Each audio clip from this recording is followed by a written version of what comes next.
Okay, hi, good morning. It's Monday, January 21st, and this is the Master Pattern Report, Dr. Bob Flower, Martin Luther King's celebration. Um, how are you? How's everybody this morning? Well, I hope. All right, we got a couple of things we're going to discuss today.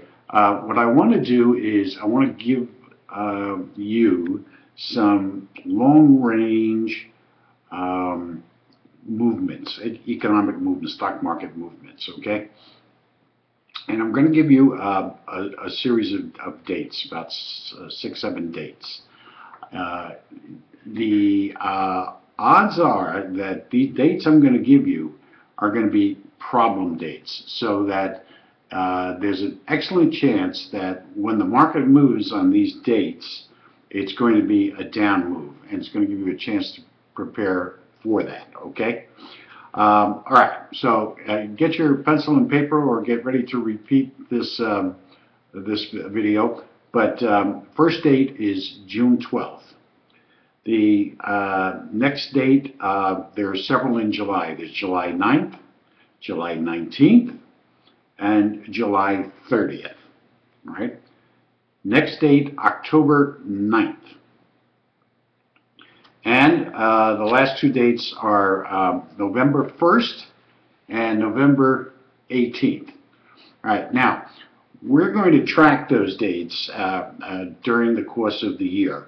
And we're going to try to be more specific about what we think will be occurring. But right now, it looks very good that these dates are going to be negatively impacting the world and the United States economies. Okay, not to say that there aren't going to be any in between. I think that late February and March are going to be some very trying times for our country and for the world as well. But those particular dates are dates that we want to watch, and we're going to be repeating them as we go along. Okay. Now, I would like to spend a little time on something that's really been bothering me, and I know a lot of you are bothered by this because I've been getting some emails and website bloggings notices, and that is this gun legislation and the issue of tyranny. Those two. All right. So we're going to talk a little bit. First, let's talk about this this gun control. I mean, this is such a farce that it's absolutely ridiculous. You know, the first thing is when the NRA, well, which, by the way, I don't think that they handled this whole Newton, Connecticut thing correctly. But given that, when they came out with the suggestion about police in the schools, not only did I thought it was a good idea, but it's something that President Clinton had recommended back in 1999. So, I mean, it's not such a wild idea as the press and the government would have us believe. That's number one. Number two, the United States has one of the lowest incidences of murder by gun in the world. And I mean, you're talking about I think it's 168 different countries throughout the world, meaningful countries, and we're like at the very, very lowest, like two or three, tied for two or three on the bottom. So you know, while you cannot deny this tragedy, it's important to put everything in perspective. You know, certainly if it was one of my children or grandchildren, you know, I would be mighty upset. But I think we need to put things in perspective. You know, to go as far as the government is trying to go, and these various groups, anti-gun groups, are trying to go, getting mileage out of this whole thing is absurd. I mean, how many? how many times, and Bill O'Reilly has stated this on his show, how many times does this occur? I mean, you can think about 4 or 5 that this may have occurred in the past, 4 years? And the most curious thing is, on that exact date, December 14th, in China, a man killed 22 children by knife, or sword, whatever it was, but I believe it was with a knife. 22 children on the exact date. So for those of you who don't believe in, patterns and astronomical type of influences, think about the odds of that happening. Now, my point is this, that you're not going to stop this. I don't care what kind of laws you put in place. You're not going to stop it. I mean, Russia and England in particular, very strong anti-gun laws. There's still occurrences of this type. So, it's more than just guns. It's a culture. It's a mindset. It's people who are disturbed. Okay, and I think that having a very liberal culture does not help. It makes people, gives people that freedom to do whatever they want to do, and these people are taking it to an extreme, and that's exactly what's going on here. And let me say this about, how about assault rifles?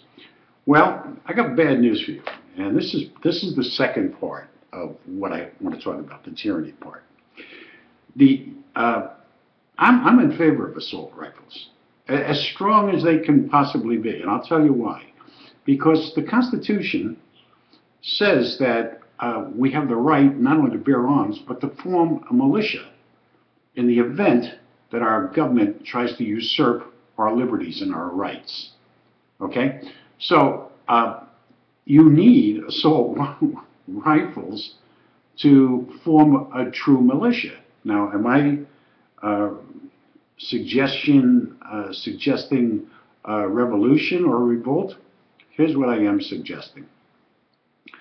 I would like to have, to be able to present a case to the United States Supreme Court whereby the issue of revolt can be determined. Do the American people have the right to use their weapons to revolt against the tyranny that is present in our everyday government? Now, what first has to be determined is to make a case that tyranny exists, and it exists on a large scale. Right? So that would be the first part of the case. The second part of the case is if there are other means of resolving these issues, okay, resolving tyranny, if it's found that it does exist. And then if there are none available, which, I'm searching all over the place and talking to different constitutionalists and whatnot, and they can't seem to come up with something aside from voting them out of office, and that doesn't work. If that is the case, does the American public have the right to form this militia to force these people out of office? Now, that may sound like a ridiculous proposal, but you know what?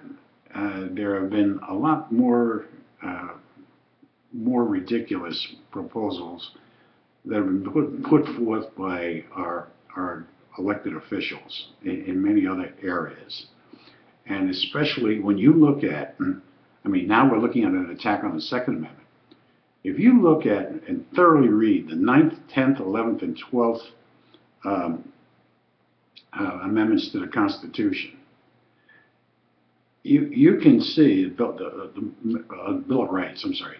You will see how violated our liberties are, and how far divorced we've come because of this. Because of this thinking, and a lot of it, and Mark Levin talks about this in Meritopia. A lot of it comes from the judicial system and a very liberal interpretation of the Constitution. And this goes back quite a ways. I mean, this goes back to FDR and even his cousin Theodore, and especially Woodrow Wilson. He was the big culprit here that started this whole, quote, progressive movement. So, it's something that I'd love to hear your feedback on it, but this is a step towards legal revolution, taking certain steps that then provide us. And then, personally, I would try and enlist the aid of the United States military and the police, because I'm sure that there are members there that feel that if it in fact turns out to be a true legal premise that tyranny does exist, that they're not going to turn on the population, that they are going to, in most cases, join the population, okay? Because I think that people from all walks of life, all stages, Democrats, Republicans, conservatives, and yes, even some liberals, do not accept what's going on in this country. Right? You now have people who are talking about leaving this country, which makes me sick, because I have even considered that, as some of you know. But why should I? This is one of the best concepts of governance ever, because it's up to us to do what we will with our lives, and we have the resources and the abilities to do it here more so than any place in the world. Up until now, up until the fact that we're producing thousands of laws, new laws each week, and none of them are helping the majority of the people, a large majority of the people. And in fact, it's preventing the poorer people, the lower income people, the people who are being deprived from growing. I mean, just look at this and understand the entire picture, okay? Which of course politicians don't do, and a lot of what they're doing, for example, this $50 billion aid package to the Sandy victims. Out of the $50 billion, those people are getting $10 billion, and the rest are going to pork barrel type of expenditures throughout the states. Come on, give me a goddamn break. I mean, we're totally out of control here, and we've got to do something. So let me hear you. Let me hear from you. Ridiculous or not, I don't care what you have to say. Let's have a discussion on this. Okay. Have a good week. I'll talk to you soon.